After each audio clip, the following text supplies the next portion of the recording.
ఆంధ్రప్రదేశ్ విద్యారంగంలో జరుగుతున్న సంస్కరణల గురించి ప్రపంచానికి తెలియజేయడానికి ఇండియా టుడే తిరుపతిలో ఒక సదస్సు ఏర్పాటు చేసింది. ఆ సందర్భంగా సీనియర్ జర్నలిస్ట్ రాజ్దీప్ సర్దేశాయ్ ముఖ్యమంత్రి జగన్మోహన్ రెడ్డిని ప్రత్యేకంగా ఇంటర్వ్యూ చేశారు. విద్యారంగం గురించే కాకుండా రాజకీయాలతో పాటు అనేక అంశాలను ఆ ఇంటర్వ్యూ సందర్భంగా ప్రస్తావించారు. ఇంగ్లీషు మీడియంకు ప్రాధాన్యత, విద్యా వైద్య రంగాలకు అధిక నిధులు, గ్లోబల్ విద్య, టీచర్లకు ఆధునిక విద్యాబోధనలో శిక్షణ, ట్యాబ్ల పంపిణీ వంటి అనేక అంశాలను ముఖ్యమంత్రి ప్రస్తావించారు. ఈ దశలో రాజ్దీప్ సర్దేశాయ్ రాష్ట్ర రాజకీయాలు, వైసీపీ విజయావకాశాల గురించి కూడా ప్రస్తావించారు. నేను ప్రజలకు మంచి చేశానని అనుకుంటే, మేలు చేశానని అనుకుంటే వారే నాకు తోడుగా నిలుస్తారు అంటూ ఆ ప్రశ్నలకు ముఖ్యమంత్రి సమాధానం చెప్పారు.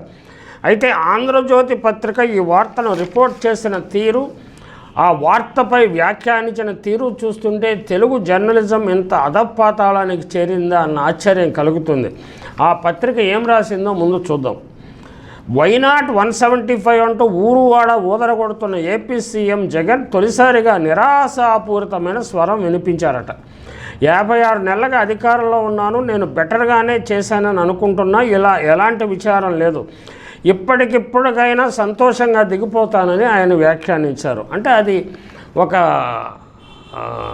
స్థితప్రజ్ఞుని నోటి నుంచి వచ్చిన మాట. ఆ మాటను అర్థం చేసుకునే స్థాయి లేని జర్నలిస్టు చేసిన వ్యాఖ్యానాలు చాలా విచిత్రంగా ఉన్నాయి.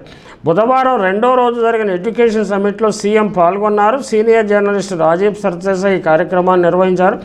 మీరు మళ్ళీ అధికారంలోకి వస్తారని రాజీవ్ సర్దేశాయ్ ప్రశ్నించగా, hope is stronger than reality, వాస్తవం కంటే ఆశ, నమ్మకం బలమైనవి అని జగన్ వ్యాఖ్యానించారు. ఈ మాటలో ఆ పాత్రికేయునికి ఏమాత్రం అర్థమైందో మనకు తెలియదు. ఆ తర్వాత 56 నెలలుగా అధికారంలో ఉన్నాను, నేను బెటర్గానే చేశాను అనుకుంటున్నాను, ఇప్పటికిప్పుడైనా సంతోషంగా దిగిపోతాను అంటూ ఎన్నికల ముందు ఓటమి స్వరం వినిపించారట. అందులో ఆయనకు ఓటమి స్వరం ఏమి వినిపించిందో మనకు తెలియదు. అంటే యద్భావం తద్భవతి అంటే ఎవరు ఎలా ఆలోచన చేస్తే అలాగా ఆలోచన, అభిప్రాయం కలుగుతుంది. జగన్మోహన్ రెడ్డి చెప్పిన మాటలకు, ఆయన ఆత్మవిశ్వాసానికి, ఆత్మగౌరవానికి సంకేతం. పదవీ వ్యామోహం లేదని చెప్పడానికి ఉద్దేశించిన మాటలవి. 2014లో కొద్ది శాతం ఓట్లతో ఓడిపోయినప్పుడు కూడా ఆయన ఎంతో నిబ్బరంగా మాట్లాడారు. నాకు ప్రతిపక్ష పాత్ర వహించమని ప్రజలు మ్యాండేట్ ఇచ్చారు, ఆ మ్యాండేట్ని విజయవంతంగా నిర్వహిస్తానని చెప్పారు. తిరుపతిలో చెప్పిన మాటలు ఓటమి స్వరంగా వినిపించిన వారికి యద్భావం తద్భవతో అంటూ నమస్కారం పెట్టాల్సిందే. దేశం జనసేన కూటమిని పృథ్వీరాజ్, షేక్ జానీలు కాపాడతారని ఆంధ్రజ్యోతి విశ్వసిస్తున్నట్లుగా ఉన్నది. సినీ నటుడు ఏఎస్వీబీసీ